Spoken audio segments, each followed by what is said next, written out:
Hi everybody, it is Catherine here from Continue the Magic, and this is your news update for the week of July 13th.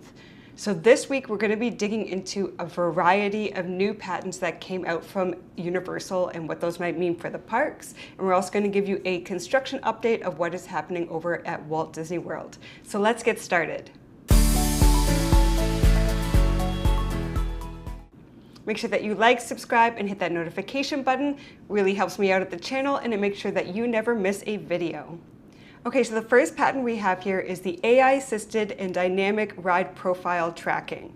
So that's a bit of a mouthful, and what that really means is typically when we're in rides and attractions, they are kind of pivoting us to focus us in on specific ride scenes. So think of something like the Doom buggies and our Omnimover systems in general, where you're on a track and then they kind of pivot the ride vehicle to have you look at certain show scenes. They do similar things with the trackless rides like Rise of the Resistance or Remy, where again, they are directing your visual line. The difference here is they're kind of reversing that. So what it's going to do is there's going to be some eye tracking, and that the sets and the 3D projections are going to actually adjust to where you are looking. So if you're looking at a particular angle at something, it will notice that it might adjust how the 3D perspective or how the projections are actually working to kind of improve that visual for you.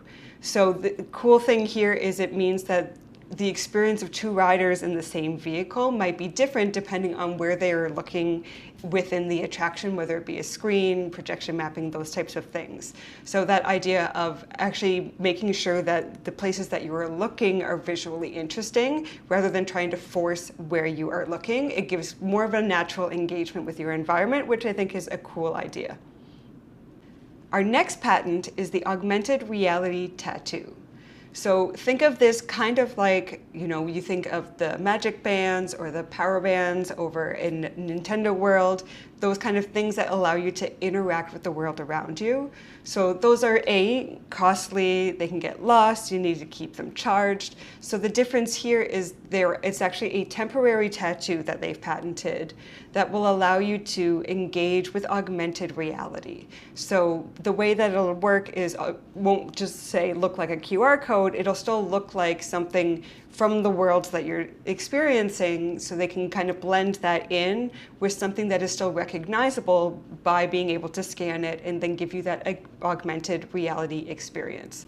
So one of the thoughts around this is it kind of ties really well into the Harry Potter lore with the dark mark. So if they could do a temporary tattoo that looks like the dark mark that you could then, put your phone over, and then it not only scans it, but then brings the entire dark mark to life, that you can see that movement.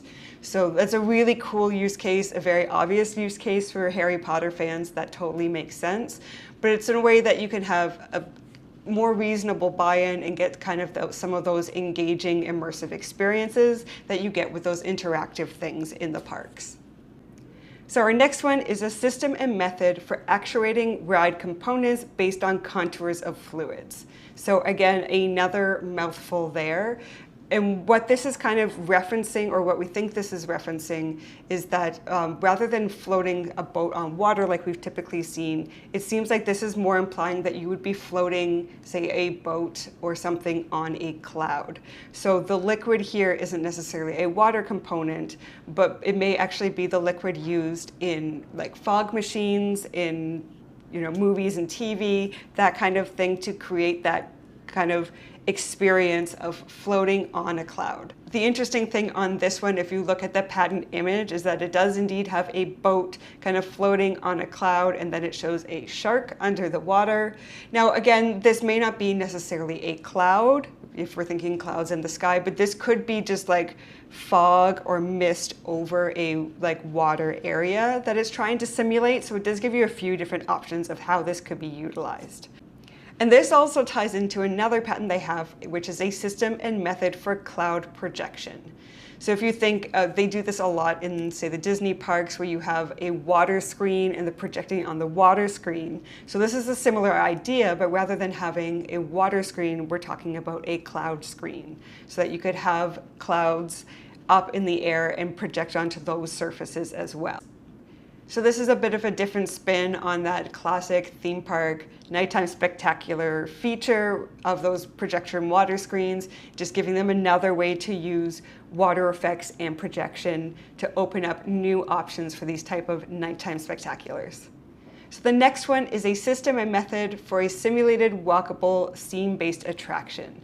So the idea here is similar to Rise of the Resistance, where you kind of go through different ride vehicles and mechanisms throughout whether you want to call it part of the queue, pre-show, whatever you want to call it, that you have, the ride system, you walk for a bit, you go into a trackless ride vehicle, and then eventually end up in a drop motion simulator. So a lot of different options there. So this is another one where you would start in a ride vehicle, but at some point you would exit your vehicle and you would end up on kind of an omnidirectional moving floor, so that you can then kind of walk around and engage with a space without moving in your physical space, and that you would have a screen in front of you that would then engage with how you were moving to let you do a kind of walk through portion of the attraction without needing to have a giant footprint to allow you to wander all through a building. So it's interesting to see both theme parks kind of leaning into this multi-ride system experience, that you would be able to, ride for a bit, get off the attraction, and still be in the attraction and experiencing that world. So interesting to see what they might do with this. I think you can open this up to a lot of possibilities. The key is to make those screens feel immersive. Otherwise, it's really going to feel like you're just in a room walking around looking at screens. So they need to find a way to make that engaging. They also have a system and method for establishing a forced perspective illusion. So forced perspective has been used throughout theme park history. It's used all throughout Disneyland. If you look at the Disneyland castle, the levels get smaller as you go up to make it feel like it's taller than it actually is. And this is very common both in theme parks and in like movie set design, to have that forced perspective, to build things in a way that make them look a lot larger and more distant than they actually are. But the problem with that has always been, as you start to walk closer to it, it all of a sudden becomes very obvious that the object is much smaller than you were expecting. So the idea here is that it will use that forced perspective kind of planning. However, if you're in a moving ride vehicle, that the forced perspective object would move with you to keep that relative distance and keep that illusion of the forced perspective alive. And finally, we have the dynamic projection surface system and method. And this one is basically a way to kind of enhance projections on a screen by having kind of 3D things sticking out of those surfaces to give a little bit more depth to those projected surfaces. Now, how this one in particular differs from projection mapping, which is also on 3D surfaces, I'm not quite sure. It seems like this is pretty similar to what we've seen before with projection mapping, unless the difference is that we're talking about a flat screen with a few things that stick out. But again, I feel like that really overlaps with this technology that already exists. So it'll be interesting to see how this one plays out and what makes it unique.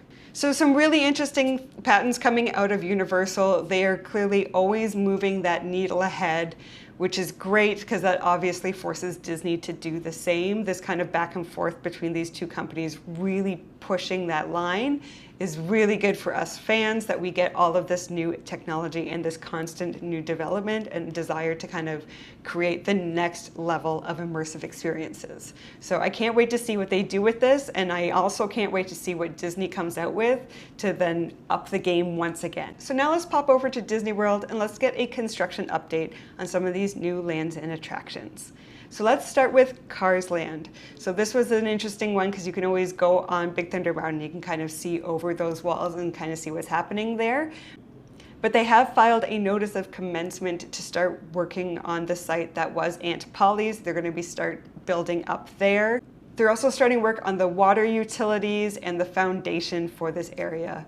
So this one's a ways out. Obviously, there's a lot of foundational work that needs to go here, because there was a giant waterway initially, but also because there's just, to build the infrastructure that they're looking at, you need water and waterfalls, and you need to build that entire mountain structure before you can then start laying down the attraction itself. So a lot of development stuff happening here, but we are still looking kind of at like site prep, water lines, those foundational things to really get this set up.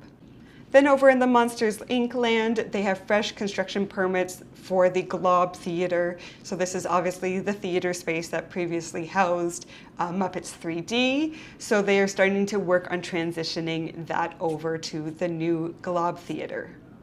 Heading over to Animal Kingdom, we are making good progress on the Tropical Americas section. So Casita's got her framing up, so we're starting to see that big ride show building going up and being built out, which is very exciting. They've actually started doing some landscaping already in the area, which is lovely to see.